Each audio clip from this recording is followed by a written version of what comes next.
exchange, and we just finished a very interesting panel talking about Bitcoin. So we're talking about the future. Last year, Payfort launched in ArabNet, and since then, we are on track to process this year over 3.3 billion dirhams in transactions, launched 3 markets. But I think our biggest achievement is we felt like now our team is ready, our team is complete, and in order to help facilitate companies solve or minimize the friction between payment and merchants. And we felt that there was a big need in order to analyze what is really happening in the Arab world and state of payment. We've published this report. It's 75 pages. Of course, I'm not going to go through all of it. I'm just going to go through very brief points. But if you do download the report from our website, www.payfort.com, you'll be able to look at all of this. So today we're just going to look at one country profile, which is the United Arab Emirates, as well as the travel and tourism sector, and we're going to look at one of the channels when it comes to delivering products and actually transacting on products. So the first, let's talk about the Arab world in general. So we are in the new consumption age. Of course, I don't have to preach that to you, but from 2004 to 2014, we have grown by 400% to 141 million today. Oops. So if you look at how many people access the internet, the population, the internet penetration, and how many online bars in the UAE, it's actually the highest market in the region. And if you look about the gender in terms of the transaction, and also the age, you'll see that primarily it's a younger generation that is transacting. However, all the other age brackets are transacting and they're making online payments as well. One interesting fact is that we actually looked at where do they buy from, which Emirates. So Dubai is at 60%, Sharjah and Abu Dhabi is at 13 and 14% right after that. And if we break it down by nationality, what nationalities are actually transacting online, so that's basically the breakdown by nationality in the UAE, as well as that's what they're buying. So if you look at that, 23% is airlines, 16% electronics, 12% hotels, a lot of other areas. So what we wanted to do is, if you look at the difference payment between credit card and cash, which Iyad from Aramex mentioned it yesterday, it's pretty much what we found as well. And if you look at the average basket size for COD versus credit card, the average basket size is $113 for cash on delivery, while it goes up to $168 for credit card purchases.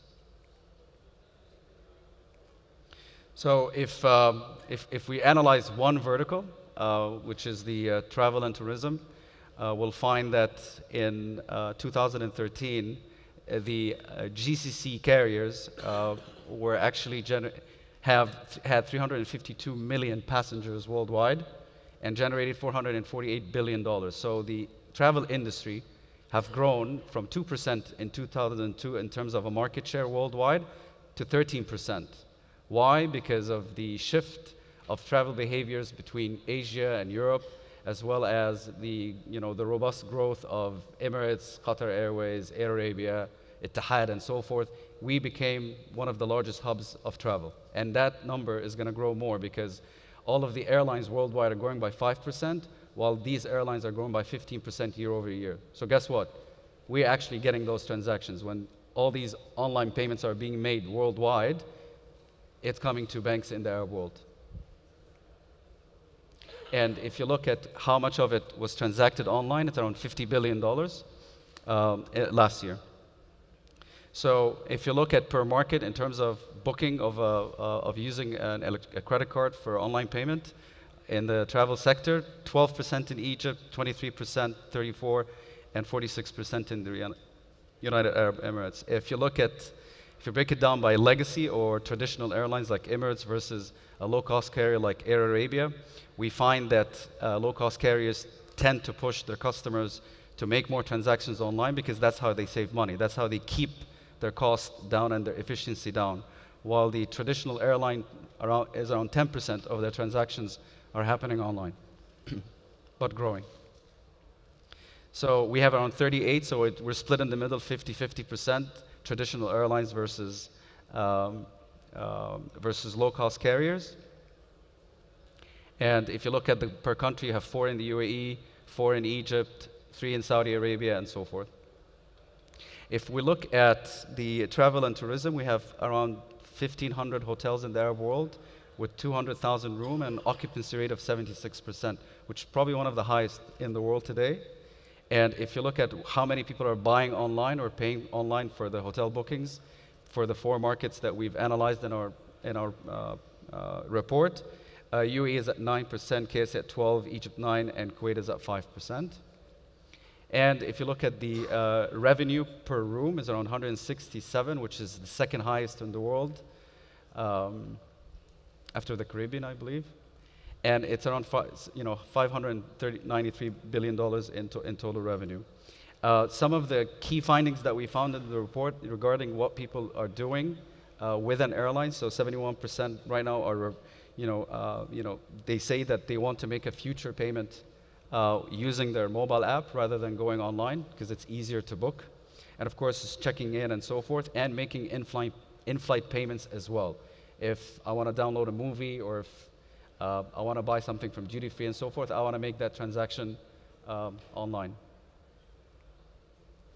And if you look at online travel in terms of the portals, between 2012 and 2013, there's a significant growth, and these are some of the companies that are actually spending a lot of time and money into developing their channel to make sure that they actually acquire a big piece. And there's a huge banner on Sheikh Zayed wrote about ClearTip that says 6 out of 10 people that travel in the UAE use ClearTip. So I think that's a big indication of we have started transacting online when it comes to these 2 verticals.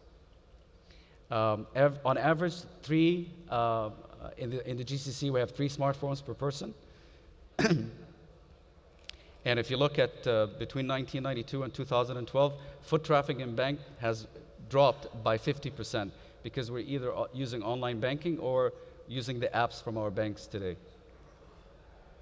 And if you want to look at the mobile payment broken down by age, one other thing is that we've looked at how much people, what do they spend on numbers of transactions, of what type of products they purchase from their mobile. And of course, in the UAE, the highest is downloading a mobile application, but is equal to airlines as well. And then there are other things like fashion and consumer electronics and so forth. Similarly, in KSA, in Egypt, it drops a bit. Mobile applications is number 1, followed by electronics, then airlines. So there was the change in these markets. And Kuwait, so GCC is pretty much the same versus North Africa. So that's it, and you can download the report, and thank you very much.